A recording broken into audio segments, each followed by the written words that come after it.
ഹോർമുസിൽ അസ്വസ്ഥത തുടരുകയാണ്. ലോക സമ്പദ് വ്യവസ്ഥയെ വരെ നിയന്ത്രിക്കാൻ കഴിയുന്ന കടലിടുക്കിൽ നാവിക ഉപരോധം നിലനിർത്തി മുന്നോട്ടു പോവുകയാണ് അമേരിക്കൻ പ്രസിഡന്റ് ഡൊണാൾഡ് ട്രംപ്. ഇറാനുമായുള്ള വെടിനിർത്തൽ നീട്ടാനുള്ള US പ്രസിഡന്റ് ഡൊണാൾഡ് ട്രംപിന്റെ തീരുമാനവും ഉപരോധ തീരുമാനവും സംശയത്തോടെയാണ് ലോകം നോക്കിക്കാണുന്നത്. കാരണം വെടിനിർത്തൽ നീട്ടാനുള്ള നടപടി വെറുമൊരു സാധാരണ നീക്കമല്ലെന്നും മറിച്ച് ഇറാന്റെ സമ്പദ് വ്യവസ്ഥയുടെ ജീവനാഡിയായ എണ്ണമേഖലയെ അപ്പാടെ തകർക്കാനുള്ള കൃത്യമായ കണക്കുകൂട്ടലിന്റെ ഫലമാണെന്നുമാണ് റിപ്പോർട്ടുകൾ പറയുന്നത്. ട്രംപിന്റെ നേതൃത്വത്തിലുള്ള അമേരിക്കൻ ഭരണകൂടം ഇറാനെതിരെ സ്വീകരിക്കുന്നത് സാമ്പത്തിക യുദ്ധമുറകളാണ് എന്നാണ് വിദഗ്ധർ പറയുന്നത്. ആ നിരീക്ഷണത്തിൽ തെറ്റു പറയാനാകില്ല. അതിന് കാരണങ്ങളുമുണ്ട്. നമുക്കൊന്ന് പരിശോധിക്കാം. ഞാൻ അമ്മു. റിപ്പോർട്ടുകൾ പ്രകാരം എണ്ണ സൂക്ഷിക്കാനുള്ള സൗകര്യങ്ങൾ പരിമിതമായതിനാൽ ഉടൻ തന്നെ ഖാർഗ് ഐലൻഡിലെ എണ്ണക്കിണറുകൾ അടച്ചുപൂട്ടാൻ ഇറാൻ നിർബന്ധിതരാകും. എണ്ണക്കിണറുകളെ അടച്ചുപൂട്ടുന്നത് വഴി ഇറാന്റെ സമ്പദ് വ്യവസ്ഥയെ ശാശ്വതമായി ദുർബലപ്പെടുത്താനാണ് അമേരിക്കൻ നീക്കം. വെറുമൊരു സൈനിക നീക്കത്തെക്കാൾ ഉപരിയായി ഇറാനിലെ ആഭ്യന്തര രാഷ്ട്രീയ വിള്ളലുകൾ മുതലെടുത്ത് അവരെ നയതന്ത്രപരമായി കീഴടക്കുക എന്നതാണ് ഇതിന്റെ പ്രധാന ലക്ഷ്യമെന്നാണ് നിരീക്ഷണവും. ട്രംപിന്റെ ഈ തന്ത്രം കേവലം വിട്ടുവീഴ്ചയല്ല, മറിച്ച് ഇറാന്റെ സാമ്പത്തിക ഭദ്രതയെ തകർക്കാനുള്ള കൃത്യമായ കണക്കുകൂട്ടലാണെന്ന് വിദഗ്ധർ അക്കമിട്ട് പറയുന്നുണ്ട്. അതിനാലാണ് ഓപ്പറേഷൻ എപ്പിക് ഫ്യൂറി എന്ന അമേരിക്കൻ ആഘാതം ഇപ്പോൾ ഇറാന്റെ എണ്ണപ്പാടങ്ങളെ ലക്ഷ്യം വെച്ചുകൊണ്ടുള്ള ഒരു സാമ്പത്തിക യുദ്ധമായി മാറിയിരിക്കുന്നു എന്ന് പറയുന്നത്. ട്രംപിന്റെ ഉപരോധം പ്രധാനമായും ലക്ഷ്യം വെക്കുന്നത് ഖാർഗ് ഐലൻഡിനെ ആണെന്ന് തുടക്കം തൊട്ട് തന്നെ നിരീക്ഷണമുണ്ട്. ഇറാന്റെ പ്രധാന എണ്ണ ഹബ്ബാണ് ഖാർഗ്. ഹോർമുസ് കടലിടുക്കിലെ നാവിക ഉപരോധത്തിലൂടെ ഇറാന്റെ എണ്ണക്കപ്പലുകളുടെ നീക്കം അമേരിക്ക പൂർണ്ണമായും തടഞ്ഞിരിക്കുകയാണ്.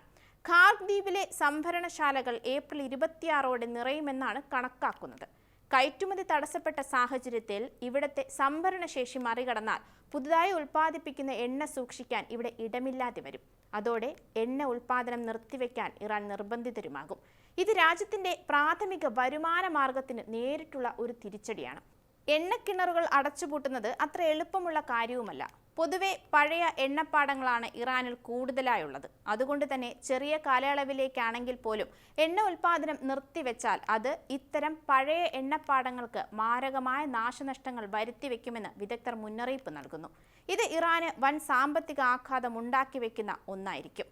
ഉൽപാദനം നിർത്തിവെക്കുമ്പോൾ റിസർവോയർ മർദ്ദം കുറയുകയും വെള്ളം ഉള്ളിലേക്ക് കയറുകയും ചെയ്യുന്നത് ഭൂമിക്കടിയിലെ പാറകളുടെ ഘടനയെ തന്നെ നശിപ്പിച്ചേക്കും. പശപ്പശപ്പും കട്ടിയും കൂടിയ തരത്തിലുള്ളതാണ് ഇറാന്റെ ക്രൂഡ് ഓയിൽ. കുഴലുകൾക്കുള്ളിൽ ചലനമില്ലാതിരുന്നാൽ അത് കട്ട പിടിക്കുകയും സിസ്റ്റം മുഴുവൻ ബ്ലോക്ക് ആവുകയും ചെയ്യും. ഒരിക്കൽ അടച്ചുപൂട്ടിയ എണ്ണക്കിണറുകൾ വീണ്ടും തുറന്ന് പ്രവർത്തനക്ഷമമാകുന്നത് വർഷങ്ങൾ നീണ്ടു നിൽക്കുന്ന കഠിനമായ ഒരു പണിയുമാണ്.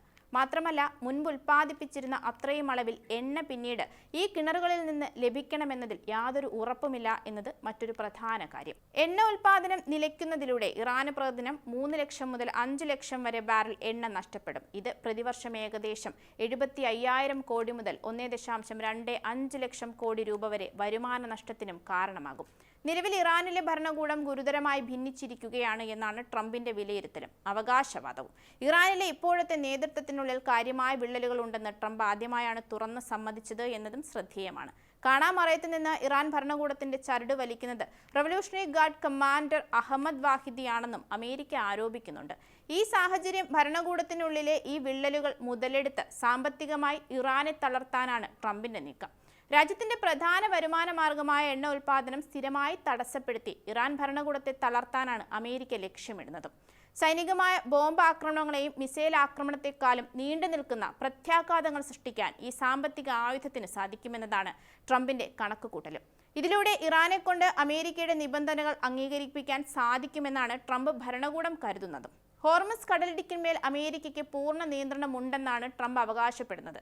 എന്നാൽ ഇറാനിയൻ കമാൻഡോകൾ 2 കണ്ടെയ്നർ കപ്പലുകൾ പിടിച്ചെടുത്തതും കടലിടുക്കിലെ മൈനുകൾ നീക്കം ചെയ്യാൻ 6 മാസം എടുക്കുമെന്ന US റിപ്പോർട്ടും ട്രംപിന്റെ അവകാശവാദങ്ങളെ തള്ളിക്കളയുന്നതാണ് എന്നത് മറ്റൊരു നിരീക്ഷണം.